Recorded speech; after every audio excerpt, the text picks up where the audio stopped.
Alright, you gotta double check, make sure that we are live. Because sometimes it doesn't like to put us on live for whatever reason. I'm just gonna safely assume that we are live, and we are. Hello and welcome to This Date in History, also known as TDH.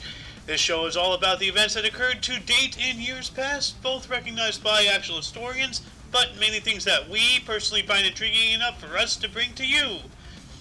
The sources of this information come from the smart device application Today in History, What Happened Today in History, historical calendar, and the website onthisday.com. For links to those sources, the music, and anything else potentially interesting, check the box below. Anyway, I am Xander. My co-host Lunk is currently doing something right now, but he should be able to join us here hopefully sooner rather than later. Anyway, today is Wednesday, also known as Wednesday, March 23rd, 2022. Starting us off in the year 1400, the Tran dynasty of Vietnam was deposed after 175 years of rule by Ho Quay Lee, a court official. Alright. 140 years later, in 1540, Waltham Abbey was surrendered to King Henry VIII of England, the last religious community to be closed during the dissolution of the monasteries. Or dissolution. What was the dissolution of the monasteries? Let me look that up real quick. I hope the music's not too loud. There we go. The dissolution of the monasteries, occasionally referred to as the suppression of the monasteries, was the set of administrative and legal processes between 1536 and 1541 by which Henry VIII disbanded. What did he disband? Monasteries, priories, covenants, and friaries in England, Wales, and Ireland. Expropriated their income, deposed of their assets, and provided for their former personal and functions. So, interesting.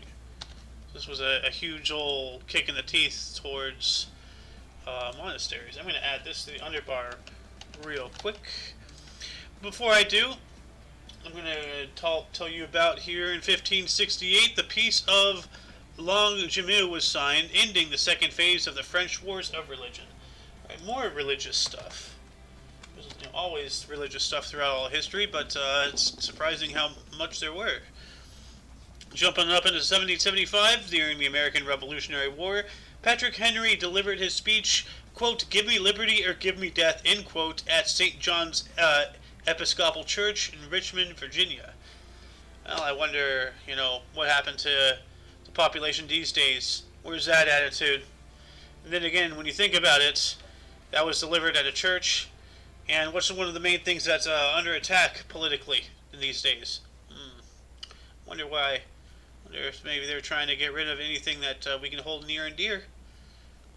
Oh well. Anyway, moving on up to 1801, Tsar Paul I of Russia was struck with a sword, then strangled, and finally trampled to death inside his bedroom at St. Michael's Castle. That is horrifying. That's a crappy way to go, I tell you. 5 years later, in 1806, after traveling through the Louisiana Purchase and reaching the Pacific Ocean, explorers Lewis and Clark and their Corps of Discovery began their arduous journey home. That's right, they had to come back, Hard enough going all the way that way, trekking the whole thing, exploring, cataloging, and there were more, underhanded things involved with the adventures of Lewis and Clark. They were actually scouting for military settlements and forts and everything to further expand. Keep in mind, this was during the Manifest Destiny era. So, jumping up into 1821, during the Greek War of Independence, the battle and fall of the city of Kalamata occurred. Jumping on up into 1839, a massive earthquake destroyed the former capital Inwa of the Konbaung dynasty, which is present-day Myanmar. 9 years later, in 1848, the ship John Wilcoff arrived at Port Chalmers carrying the first Scottish settlers for Dunedin, New Zealand. Otago province was also founded at that moment. Interesting. In 1862, during the American Civil War, the First Battle of Kernstown, Virginia, marks the start of Stonewall Jackson's Valley Campaign. Although a Confederate defeat, the engagement distracted Federal efforts to capture Richmond, which was the capital of Virginia, which still is, I believe. Yeah, and then sometime later, Stonewall Jackson got shot by friendly fire and then died like 3 days later due to the complications.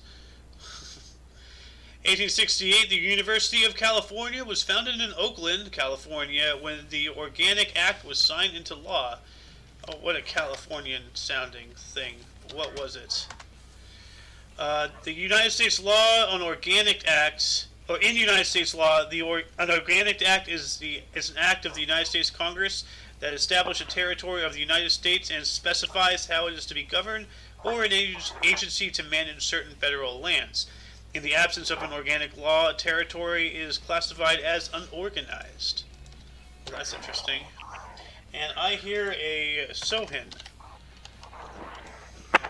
At least the background. Hello. There you are. Welcome. We are in 1879. Okay. 1879, the War of the Pacific, the Battle of Zapata. The first battle of the war is fought between Chile and the joint forces of Bolivia and Peru. Interesting. 6 years later, in 1885, during the Sino-French War, Chinese victory in the Battle of Phu Lam occurred, Phu Lam Tao, near Hung Hua in northern Vietnam. Yeah. 1901, Emilio Aquino Cordero, only president of the First Philippine Republic, is captured at Palana, Isabel, by the forces of General Francis Funston. Interesting. The only president of the First Philippine Republic. So it sounds like it fell. That's not good. Yeah. 4 years later, in 1905, Eleftherios Venizelos called for Crete's union with Greece and began what is known as the Thracio Revolt. So, yeah, Crete, the island of Crete. Who governs Crete right now? Let me look that up. Come on. Who governs Crete?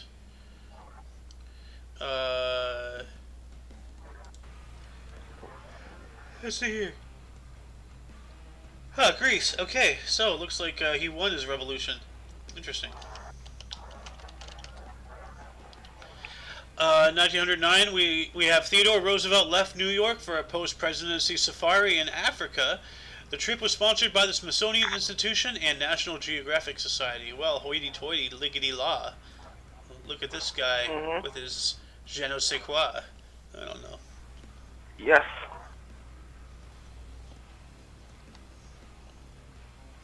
What happened in 1913? In 1913, a tornado outbreak killed more than 240 people in the central United States, while an ongoing flood in the Ohio River watershed was killing 650 people. Dang, dude.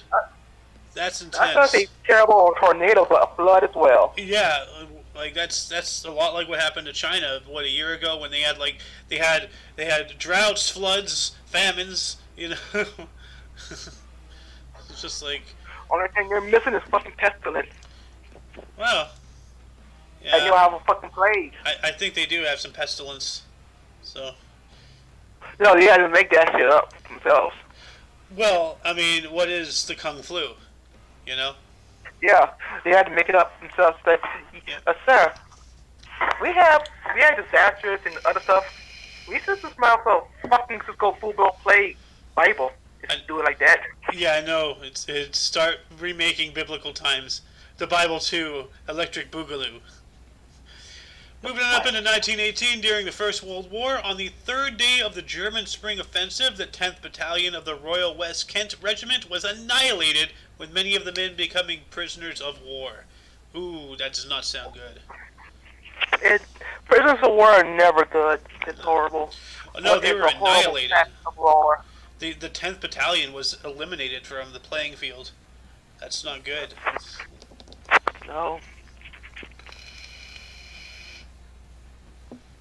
1919, in Milan, Italy, Benito Mussolini founded his fascist political movements. Here we go. Didn't take long. Yep. No, not with him. No. What happened in 1931? In 1931, Bhagat Singh, Shivaram, Ranguru, and Sokendev Tarpar are hanged for the killing of a deputy superintendent of the police during the Indian independence movement. Oh, dang, dude. Like, violence, it's not never the answer, but it's very much like nuclear. It's the last-ditch effort, Like, if you... that's... 2 years later, in 1933, the Reichstag passes the Enabling Act of 1933, making Adolf Hitler dictator of Germany. Oh, God. So on the same day. That's kind of weird. As Mussolini, And both are divisible by, well, not entirely, but at least the last number is divisible by 3. So... Moving up into 1939, the Hungarian Air Force attacked the headquarters of the Slovak Air Force in Spišská Nová Ves, killing 13 people and beginning the Slovak-Hungarian War. Yeah. Also, 1940, the Lahore Resolution, the Quardai-e-Pakistan, or Quardai-e-Lahore, is put forward at the annual General Convention of the All India Muslim League. Why do you have to sound so not safe for work? Anyway, in 1956, Pakistan became the first Islamic republic in the world. This date is now celebrated as Republic Day in Pakistan. Interesting. It's pretty cool. Also, 1965, NASA launches Gemini 3, the United States' first two-man space flight crew, Gus Grissom and John Young. Cool, dude. And eventually we'd be sending 3 people, and then 5, and then 7, and all that jazz. Let's see here. That's 12 years later, 1977. The first of the Nixon interviews, in which 12 will be recorded over 4 weeks, was videotaped with British journalist David Frost interviewing former United States President Richard Nixon about the Watergate scandal and the Nixon tapes.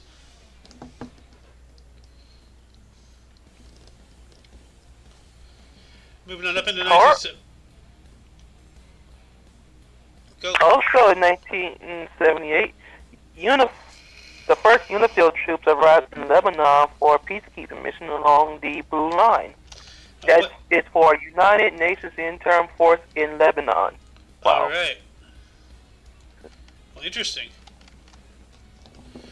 2 years later, in 1980, Archbishop Oscar Romero of El Salvador gave his famous speech appealing to men of the El Salvadorian armed forces to stop killing the Salvadorians. Well, that's a no-brainer. Stop killing people, Shouldn't be that difficult. It costs $0 to not kill somebody. It's free. It actually costs money to kill somebody. So.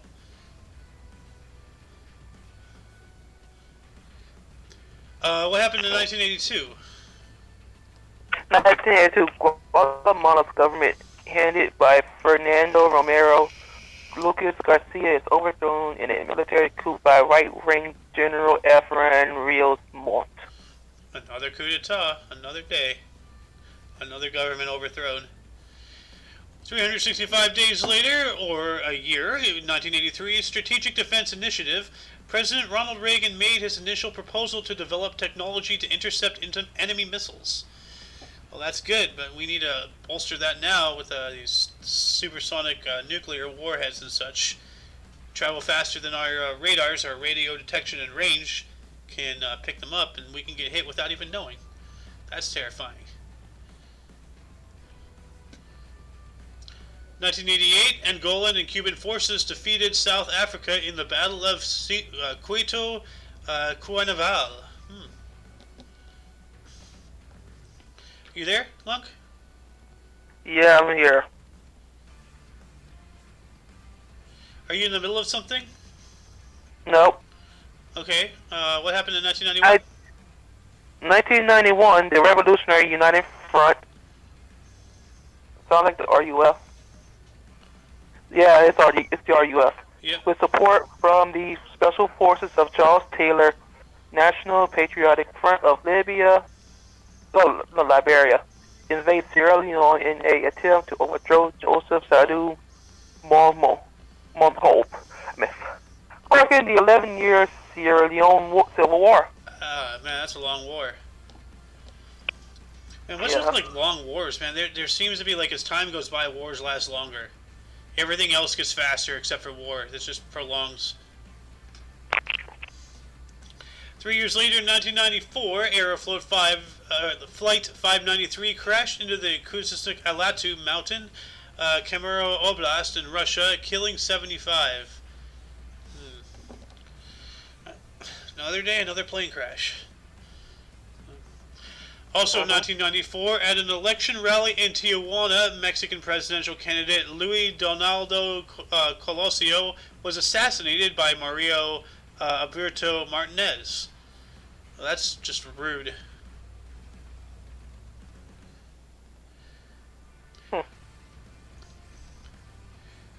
Also in 1996, Taiwan hosts its first direct elections and chooses Lee Teng-hu as president. Nice. Very nice. And I'm not gonna poke the bear. I'm not gonna say what I want to say, but Poke the bear. Do it. Taiwan is a country. Moving on up to That's not 2001. poking the bear. That's just stating a fact. Well, facts, are frowned upon in a Google-run society, unfortunately. Anyway, jumping on up to 2001, the Russian Mir space station was disposed of, breaking up in the atmosphere before falling into the southern Pacific Ocean near Fiji.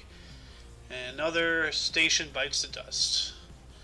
The ISS is on its way to do that here pretty soon, too.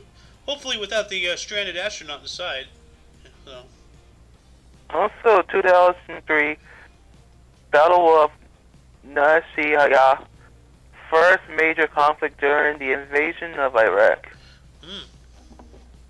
Operation Enduring Freedom. Yep. 5 years later, in 2008, the official opening of Rajiv Gandhi International Airport in Hyderabad, India, occurred. Cool. Airports. Also, in 2009, FedEx Express Flight 80 at McDonnell Douglas MD-11 flying from Guangzhou, China, crashes at Tokyo, Nigeria International Airport, killing both the captain and the co-pilot. That's terrible. At least it's only two, I mean, two is too many, but hey, five is five too many, so. 1 year later, in 2010, the Affordable Care Act became law in the United States. Oh, God, it's Obamacare. Rearing its ugly old head again.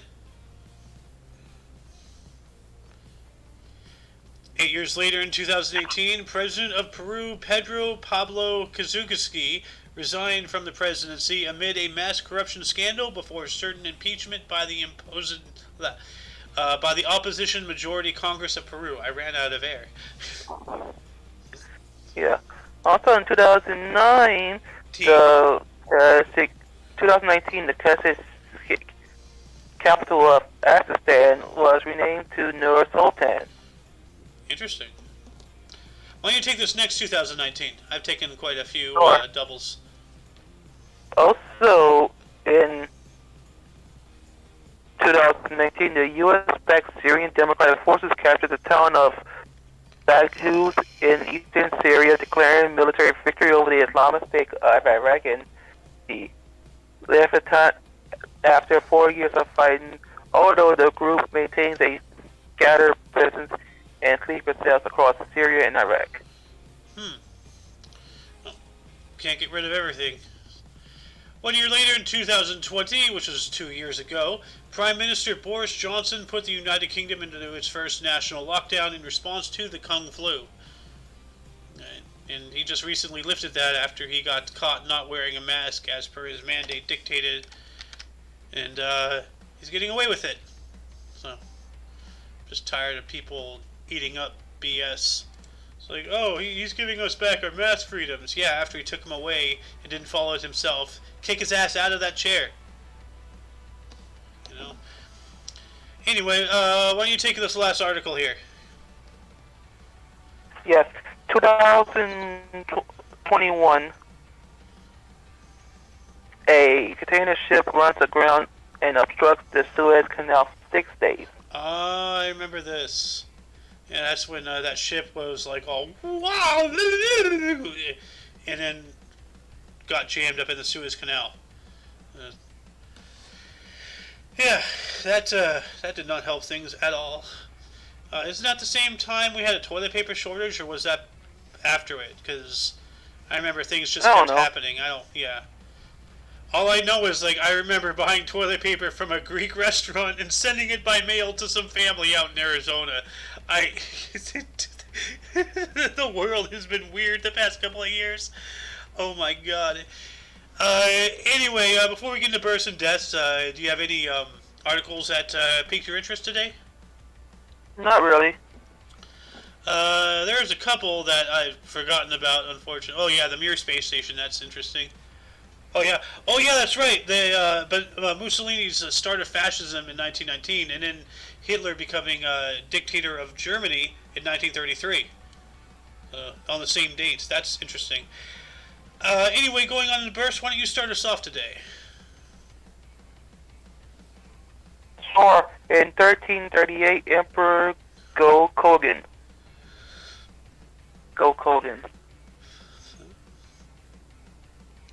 What was he? Go-Kogen. Emperor of Japan.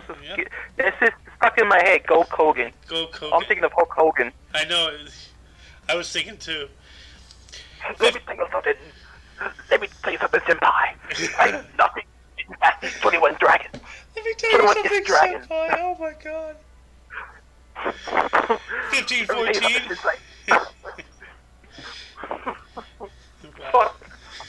I need to stop. Let me tell you something, Shogun. What you gonna do with these 21-inch dragons? I can't do a good Hulk Hogan wrestling Japanese samurai impersonation. I'm just not that. I know. I'm not cut out for that. Maybe with some practice.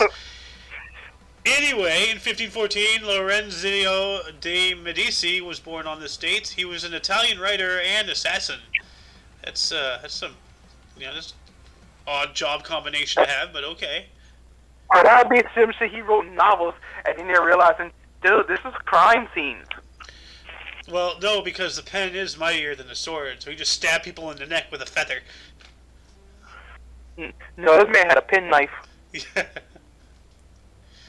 1643, Mary of Jesus de Leon y Delgado, Spanish Dominican lay sister and mystic.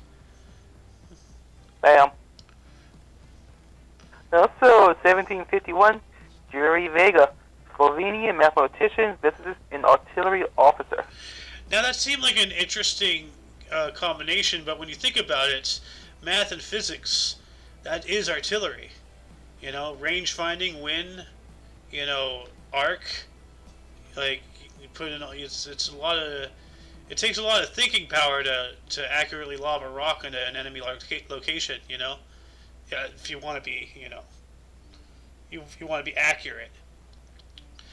1864, Nathaniel Reed, an American criminal, and I want to know what he did. Let me look him up real quick. Nathaniel Reed, criminal. He was an outlaw. Why does this look so familiar? Other names, Texas Jack Reed. He kind of looks like Wild Bill. He has that mustache, long hair look, a little bit. Wild Bill Hickok. Oh. Oh yeah, he was a train robber in the Indian Territory during the 1880s and 1890s. Intriguing. 1893. Do you want this one? Sure. 1983. Girls called Swami Dora Swami Nardu, Indian engineer and businessman. Yeah, why don't you take the next one too? Also, in 1904, Joan Crawford, seasoned actress. Yeah, that, like, the name was familiar. Like, I think I might have heard it somewhere. None of these films look anything familiar, but yeah. Anyway, 1912, Werner Von Braun, Nazi German U.S. physicist and engineer, right? Like, he was brought over here during Operation Paperclip, or was that somebody else? I think that's something. I don't know. Werner Von Braun. Like, isn't that the rocket scientist guy? Yeah, I think that's him. Okay, yeah, so yeah, he was a Nazi rocket engineer, because he worked on the V2, you know, and then he was the brainchild behind the Saturn V rocket that eventually took us to the moon. Born in 1912. Dang. Why don't you take these next two? Actually, the next three. Sure. Oh, shit, yes. Wait, what's year? 1924. All three of them. Okay. 1924, Betty Nesmith Graham, inventor of liquid paper. Ooh. I did That's not. it, you use the right. Is that whiteout? That's white out. Okay. Also, 1924, Olga Kennard, English crystallographer and academic. Crystallography, let's see here. X-ray crystallography is the experimental science determining the atomic and molecular structure of a crystal, in which the crystalline structure causes a beam beam of incident X-rays to diffract into many specific directions. This is above me. Wow. I'm going to put this into the underbar for anyone who's interested in crystallography. In 1924, it's John Madden, English architect. Yeah, not the same John Madden as a football guy who sadly passed away recently.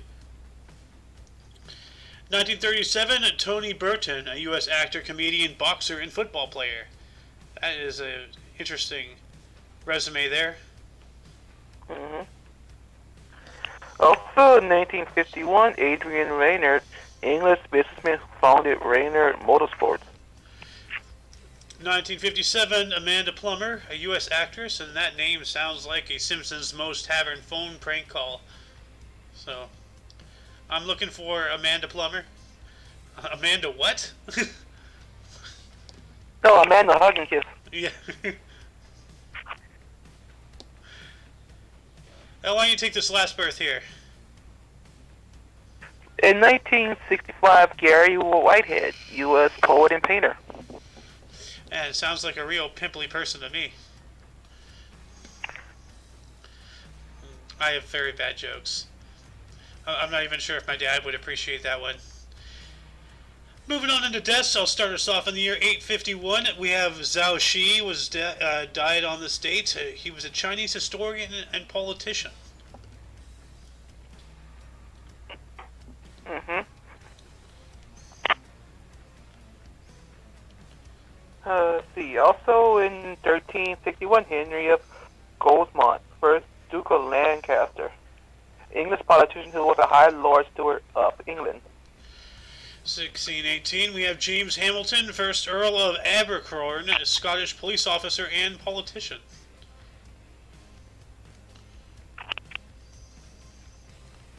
In 1629, we have Francis Fane, 1st Earl of Westmoreland, English landowner and politician. 1792, we have Louis Antino Verne, Portuguese philosopher and pedagogue. And what is a pedagogue? Let me look it up real quick. Pedagogue. Pedagogue.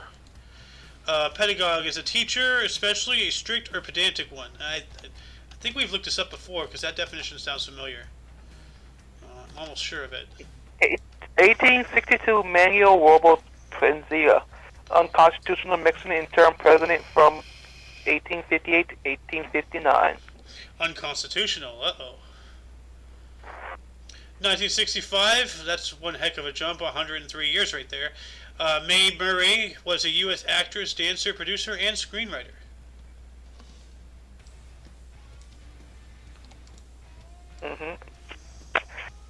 Also, 1986, Moshe Pinstein, U.S. Orthodox rabbi and posek. What's a posek? Posek It's a Polish poser. Huh. A posek is a term in Jewish law for a decisor, which is a legal scholar who determines the position of halakha.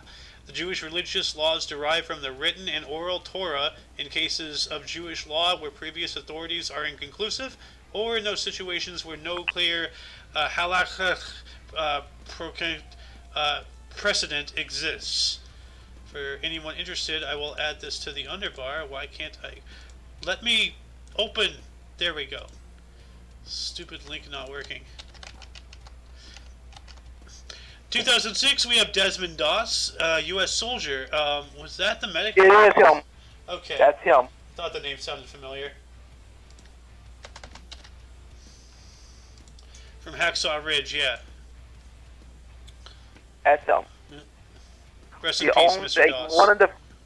One of the few contrary ejectors to actually when they to receive the Medal of Honor. There's been more of them? I think so. Let me look that up really quick. How many conscientious objectors received the Medal of Honor? I know I spelt that wrong. There have been 3 conscientious objectors who were awarded the Medal of Honor. Interesting. So he's one of 3. That's remarkable. In 2013, we have Joe Wader, a Canadian-U.S. bodybuilder and publisher who co-founded the International Federation of Bodybuilding and Fitness. Also, 2014, Adolfo Suarez, Spanish lawyer and politician who was the first Prime Minister of Spain. And 1 year later, last but not least, we have Lee Kuan Yew, died 7 years ago in 2015. 7 years, correct? Yeah.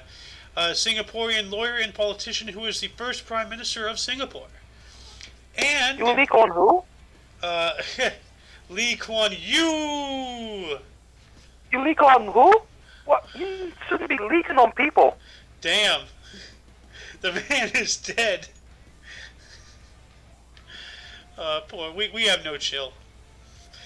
Anyway, that concludes the show. Once again, check the underbar for any links that you may be interested in, which also concludes... Showing TV on Twitch. And everything Omni Coalition. For your dose of past events every day, we stream about 3 o'clock p.m. on Pacific Time. 5 p.m. Central. Yep. And until you see us tomorrow, don't forget to look right and left at every intersection, rate 5 thumbs, and subscribe. Toodles!